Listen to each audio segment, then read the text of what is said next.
Bismillahirrahmanirrahim. Assalamualaikum warahmatullahi wabarakatuh. Selamat datang kembali kawan-kawan, tentunya di channel Simpul Kehidupan. Di channel ini kami akan membahas berbagai topik yang berkaitan dengan cara meningkatkan kualitas hidup, kesehatan mental, dan produktivitas. Nah, di video kali ini kami akan membahas tentang cara menghadapi masalah secara bijaksana. Masalah adalah hal yang tidak bisa dihindari di dalam hidup. Setiap hari dan setiap orang pasti akan dihadapkan pada masalah, entah itu ringan ataupun berat. Meskipun menghindar atau lari kerap jadi cara yang tercepat, tapi menyelesaikan masalah dengan cara yang sangat efektif tetap menjadi pilihan yang bijak. Lalu, bagaimana cara menghadapi masalah secara bijaksana? Apa saja langkah-langkah yang perlu dilakukan? Oleh karena itu, simak terus video ini sampai habis, karena kami akan menjelaskannya secara lengkap dan insya Allah mudah dipahami. Sebelum kita lanjut, jangan lupa untuk melakukan subscribe di channel ini, agar kami semakin bersemangat untuk membuat konten-konten di setiap harinya. Langkah yang pertama adalah menerima keberadaan masalah.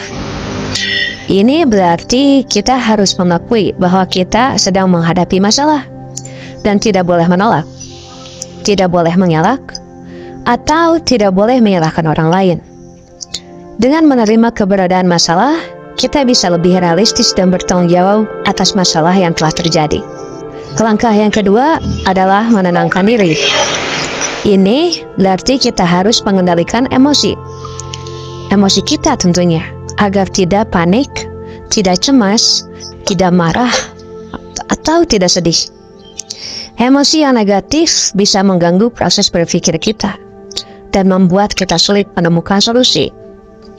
Untuk menenangkan diri, kita bisa melakukan teknik pernapasan, meditasi, olahraga, atau berbicara dengan orang yang bisa dipercaya. Langkah yang ketiganya adalah mengidentifikasi masalah. Ini berarti kita harus mengetahui apa masalah yang sedang kita hadapi, apa penyebabnya, apa dampaknya, dan apa tujuan kita dalam menyelesaikan masalah tersebut. Dengan mengidentifikasi masalah, kita bisa lebih fokus dan terarah dalam mencari solusi. Setelah kita melakukan identifikasi terhadap masalah tersebut, maka masuk ke dalam langkah keempat adalah mencari solusi. Ini berarti kita harus mencari berbagai pilihan solusi yang tentunya bisa digunakan untuk mengatasi masalah yang kita hadapi. Untuk mencari solusi, kita bisa menggunakan kreativitas, fleksibilitas, dan sumber daya yang kita miliki. Kita juga bisa meminta saran atau bantuan dari orang lain yang tentunya lebih berkompeten atau berpengalaman. Masuk ke dalam langkah yang kelima adalah memilih solusi. Ini berarti kita harus menentukan solusi mana yang paling sesuai dan efektif untuk menyelesaikan masalah yang kita hadapi. Untuk memilih solusi, kita bisa mempertimbangkan kelebihan, kekurangan, resiko, dan konsekuensi dari setiap pilihan solusi. Kita juga bisa membuat rencana cadangan jika solusi utama tidak berhasil. Langkah yang keenam adalah menerapkan solusi. Ini berarti kita harus melaksanakan solusi yang telah kita pilih dengan sebaik-baiknya. Untuk menerapkan solusi, kita harus berkomitmen. Kita juga harus disiplin, dan juga kita harus konsisten.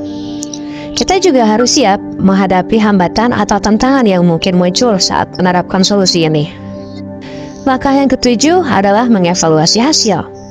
Nah, di sini kita harus menilai apakah solusi yang telah kita terapkan berhasil menyelesaikan masalah yang kita hadapi atau tidak. Untuk mengevaluasinya, kita bisa menggunakan kriteria. Kita juga bisa mempersiapkan indikator atau ukuran yang telah kita tentukan sebelumnya. Kita juga bisa mempelajari pelajaran atau hikmah yang bisa kita ambil dari proses menghadapi masalah ini.